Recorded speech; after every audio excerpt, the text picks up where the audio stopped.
दोस्तों स्वागत है आपका आज की बेहद बड़ी और महत्वपूर्ण खबरों में। दोस्तों आपको बता दें आज की बड़ी खबरों में, जी हां, सरकार ने लॉकडाउन में दी बड़ी राहत। जाने किन दुकानों बाजारों को दी गई छूट, जानिए कहां और कौन सी दुकान खुलेगी, पूरी खबर विस्तार से। इसके अलावा जी हां, भारत के इस राज्य में मिलेगा इस तरीके से रियायती दर में राशन, जानेंगे किस जगह मिलेगी यह सुविधा और किन लोगों को होगा फायदा, जानेंगे विस्तार से। बात करें अगली बड़ी खबर की, जी हाँ, सुबह से आने वाले 15 लाख श्रमिकों को रोजगार देगी योगी सरकार, जानेंगे किसको मिलेगा लाभ, जानेंगे विस्तार से। इसके अलावा अगली बड़ी खबर में, जी हाँ, अगर लॉकडाउन नहीं हुआ होता तो अब तक भारत में 9 गुना यानी 2 लाख प्लस हो चुके होते कोरोना के केस, जानेंगे पूरी खबर विस्तार से। इसी के साथ कोरोना महामारी को लेकर भी एक अच्छी खबर आ रही है, जानेंगे विस्तार से अगली बड़ी खबर में। जी हाँ, सीएम योगी आदित्यनाथ के अफसरों को सख्त हिदायत, जानेंगे पूरी खबर विस्तार से। तो दोस्तों आज हम आपको इस वीडियो में इन्हीं सभी महत्वपूर्ण खबरों के बारे में बताने वाले हैं। वीडियो को ध्यान से आखिर तक देखते रहिए ताकि आपसे कोई भी जानकारी मिस न हो। और अगर आप भी चाहते हैं भारत में फैली महामारी जल्द खत्म हो जाए तो इस वीडियो को एक लाइक जरूर करें। दोस्तों से पहले फटाफट जान लेते हैं चीनी बीमारी की आज की ताजा अपडेट। तो दोस्तों आपको बता दें भारत में अब तक संक्रमित मरीजों की संख्या बढ़ती जा रही है और यह संख्या 26,100 से अधिक हो चुकी है। इनमें से 19,400 से अधिक लोगों का भी इलाज चल रहा है, जबकि 5,900 से अधिक मामले सही हो चुके हैं। और आपको बता दें 820 से अधिक लोगों की अब तक मौत हो चुकी है। और बात करें पूरी दुनिया भर की तो अब तक की अपडेट के अनुसार 28,64,000 से अधिक लोग संक्रमित हो चुके हैं। इसके अलावा 1,99,000 से अधिक लोगों की मौत हो चुकी है, जबकि 8,16,000 से अधिक लोग सही हो चुके हैं। दोस्तों हो सकता है जब तक आप यह वीडियो देख रहे हो तब तक यह आंकड़ा और भी बढ़ गया हो। इसी के साथ बढ़ते हैं इस वक्त की अगली बड़ी खबर की ओर। जी हाँ, सरकार ने लॉकडाउन में दी बड़ी राहत, जाने किन दुकानों बाजारों को दी गई छूट, जानिए कहां और कौन सी दुकान खुलेंगी, पूरी खबर विस्तार से। जी हाँ दोस्तों, दरअसल आपको बता दें लॉकडाउन की वजह से कोरोना वायरस पर कंट्रोल तो हुआ, लेकिन देश की अर्थव्यवस्था रुक सी गई। लगातार 1 महीने तक शटर डाउन रहने की वजह से कारोबारियों के सामने बेहद नाजुक स्थिति आ गई है। किसानों मजदूरों की हालत और खराब भी हो गई है। इसे देखते हुए सरकार ने शर्तों के साथ दुकानों को खोलने की इजाजत दी है। दोस्तों आपको बता दें गृह मंत्रालय द्वारा देर रात जारी किए गए आदेश के मुताबिक शहरों में वैसे सभी दुकान खुलेंगी, जी हाँ, जो मॉल या शॉपिंग कॉम्प्लेक्स में न हो। यानी कि अगर आप किसी कॉलोनी, सोसाइटी या दूसरे शहरी इलाके में रहते हैं तो आपके मोहल्ले की दुकानें अब खुल जाएंगी। अब आप जरूरत का सामान पड़ोस के किराना स्टोर से बेझिझक खरीद सकते हैं। हालांकि आप दुकान जब भी जाएं तो मास्क लगाकर जाएं और सोशल डिस्टेंसिंग के नियमों का पालन करें। दोस्तों आपको बता दें गृह मंत्रालय ने एक नए आदेश में शुक्रवार को कहा कि सभी संबंधित राज्यों और केंद्र शासित प्रदेशों में जरूरी सावधानियों को ध्यान में रखते हुए 50% कार्यबल के साथ दुकान और प्रतिष्ठान खोले जा सकते हैं। यानी अगर आपकी दुकान में पहले 10 लोग काम करते थे तो अब से आप सिर्फ 5 लोगों से ही काम करा सकते हैं। हालांकि इस छूट में बड़ी और एकल ब्रांड की मॉल वाली दुकानें शामिल नहीं है। एक आदेश में कहा कि नगर निगमों के दायरे और उसके पड़ोस में स्थित सभी एकल दुकानों को बंद के दौरान खोले जाने की अनुमति होगी। जी हाँ, हालांकि नगर निगम के दायरे में स्थित बाजार वाले स्थानों की दुकानें 3 मई तक बंद रहेंगी। यह छूट संक्रमण के अति प्रभावित इलाकों में नहीं दी जाएगी। जी हाँ, साथ ही एमएचए की तरफ से कहा गया है कि यह आदेश कंटेनमेंट जोन में लागू नहीं होगा। इसी के साथ बढ़ते हैं अगली बड़ी खबर की ओर। जी हाँ, भारत के इस राज्य में मिलेगा इस तरीके से रियायती दर में राशन, जानेंगे किन लोगों को मिलेगा लाभ, जानेंगे विस्तार से। प्रदेश की उचित मूल्य के राशन दुकानों से अब सार्वजनिक वितरण प्रणाली के हितग्राहियों को बायोमेट्रिक सत्यापन नहीं होगा। जी हाँ, पीओएस में रिकॉर्ड दर्ज करने के बाद राशन दे दिया जाएगा। दरअसल प्रदेश सरकार की मांग पर केंद्र सरकार ने राष्ट्रीय खाद्य सुरक्षा कानून और प्रधानमंत्री गरीब कल्याण अन्न योजना का राशन वितरण करने के लिए इस शर्त से छूट दे दी है। प्रदेश में लॉकडाउन की वजह से आर्थिक गतिविधियां ठप हैं। इसके कारण गरीबों की रोजी रोटी पर संकट खड़ा हो गया है। इसे देखते हुए प्रदेश सरकार ने 3 माह का राशन एक मुश्त देने का फैसला किया है। आपको बता दें मई और जून के लिए प्रधानमंत्री गरीब कल्याण अन्न योजना के माध्यम से भी निःशुल्क राशन दिया जाएगा। लॉकडाउन के कारण जिलों में दूसरे जिलों के पात्र हितग्राही फंसे हुए हैं।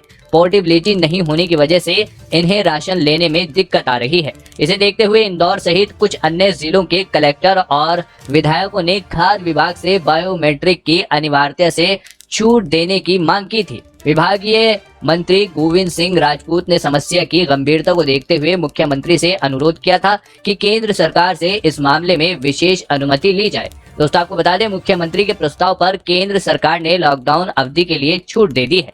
जागरण भोपाल की रिपोर्ट के मुताबिक खाद्य विभाग के संचालक अविनाश लवानिया ने सभी कलेक्टरों को पत्र लिखकर कहा है कि बिना बायोमेट्रिक सत्यापन के राशन वितरण किया जाए, पीओएस मशीन से ही राशन दिया जाए और राशन वितरण के लिए उचित मूल्य दुकानों पर अधिकारी या कर्मचारी की नियुक्ति की जाए जिन्हें भी राशन दिया जाए। इसके अलावा उनकी सूची बनाकर जिला अधिकारियों को दी जाए और पीओएस मशीन से राशन वितरण की रसीद भी दी जाए। यदि किसी को पोर्टेबिलिटी के माध्यम से राशन प्राप्त करना है तो उसे बायोमेट्रिक सत्यापन के आधार पर ही राशन दिया जाए। क्या आपको आपके यहाँ राशन मिल रहा है या नहीं, कमेंट में लिखकर जरूर बताएं। इसी के साथ बढ़ते हैं इस वक्त की अगली बड़ी खबर की ओर। जी हाँ, कोरोना संकट से निपटने के लिए 27 अप्रैल के बाद हो सकता है दूसरे राहत पैकेज का ऐलान, मिल सकता है गरीबों को फायदा। जानेंगे पूरी खबर विस्तार से। दोस्तों आपको बता दें, प्रधानमंत्री नरेंद्र मोदी 27 अप्रैल को राज्यों के मुख्यमंत्रियों से वीडियो कॉन्फ्रेंस के जरिए मुलाकात करेंगे। मनी कंट्रोल को सूत्रों से मिली जानकारी के मुताबिक इसमें देश की आर्थिक स्थिति पर विचार विमर्श किया जाएगा। ऐसे में मुख्यमंत्रियों से मिले इनपुट के आधार पर एक और वित्तीय राहत पैकेज की घोषणा की जा सकती है। आपको बता दें कि 24 अप्रैल को प्रधानमंत्री की वित्त मंत्री निर्मला सीतारमण के साथ होने वाली बैठक टाल दी गई थी। अब इसे अगले हफ्ते किया जा सकता है। 17 अप्रैल को निर्मला सीतारमण ने कहा था कि भारत सरकार जल्द ही कोविड-19 महामारी से निपटने और देश के गरीबों और इंडस्ट्रीज को सहायता देने के लिए कुछ और राहत उपायों और वित्तीय पैकेज की घोषणा करेगी। इसी के साथ बढ़ते हैं इस वक्त की अगली बड़ी खबर की ओर। जी हाँ, लॉकडाउन के बीच यूपी पहुंचे 2224 मजदूर। बाकी सूबों से आने वाले 15 लाख श्रमिकों को रोजगार देगी योगी सरकार। जानेंगे किसको मिलेगा लाभ। दोस्तों आपको बता दें, देश के अन्य राज्यों में रह रहे उत्तर प्रदेश के मजदूरों को वापस लाने का काम शनिवार से शुरू हो गया है और पहले चरण में 2224 श्रमिकों को, कामगारों और श्रमिकों को 82 बसों की मदद से लाया गया है। रविवार तक चरणबद्ध तरीके से 11,000 लोग वापस आ जाएंगे। दूसरे राज्यों से लौट रहे 15 लाख श्रमिकों को राज्य सरकार रोजगार देगी। उत्तर प्रदेश के मुख्यमंत्री आदित्यनाथ के निर्देश के तहत राज्य सरकार स्थानीय स्तर पर 15 लाख लोगों को रोजगार देगी। ये इस राज्य के वे लोग हैं जो दूसरे राज्यों में काम करते थे लेकिन कोरोना वायरस प्रकोप के चलते हुए लॉकडाउन होने के कारण वापस लौट आए हैं या आने वाले हैं। सरकार इस संबंध में कार्य योजना बना रही है। इसी के साथ बढ़ते हैं इस वक्त की अगली बड़ी खबर की ओर। जी हाँ, अगर लॉकडाउन नहीं होता तो अब तक भारत में 9 गुना यानी 2 लाख से ज्यादा हो चुके होते कोरोना के केस। जानेंगे पूरी खबर विस्तार से। दोस्तों आपको बता दें, कोरोना वायरस के फैलाव को रोकने के लिए देश भर में लागू लॉकडाउन को 1 महीने हो चुका है। जी हाँ, इन 1 महीनों में कोरोना वायरस के फैलने की रफ्तार करीब 3 गुना कम हुई है।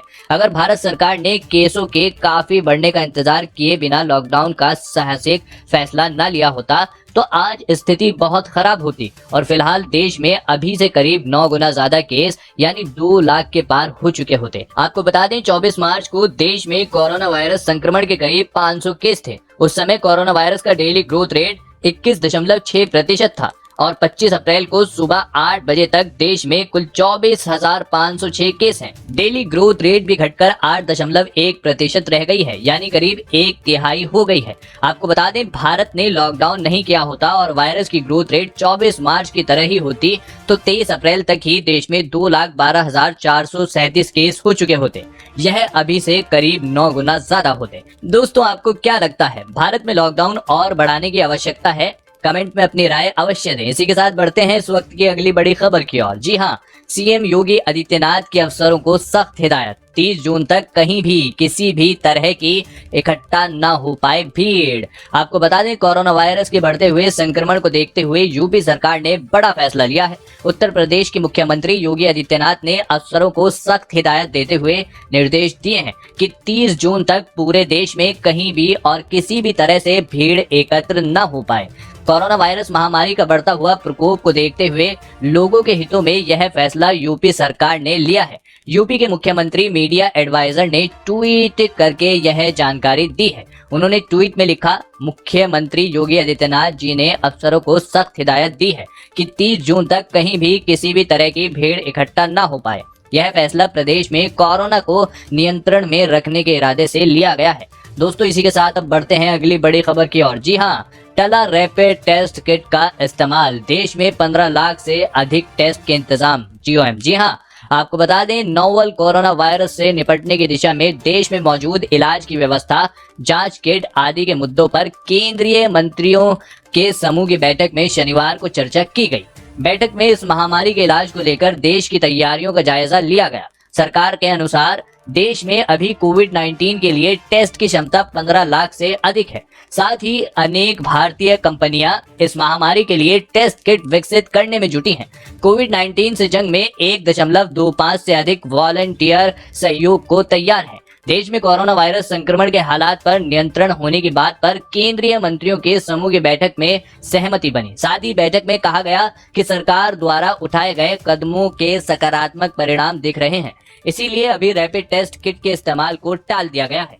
जी हाँ दोस्तों, ये थी आज की कुछ महत्वपूर्ण और ताज़ा खबरें। उम्मीद करते हैं कि आपको काफी कुछ महत्वपूर्ण जानकारी मिली होगी। इसके बदले में इतना ही चाहते हैं कि आप इस वीडियो को लाइक कर दें, शेयर कर दें, क्योंकि आपका लाइक और शेयर करना ही हमारी मेहनत का फल होता है। धन्यवाद।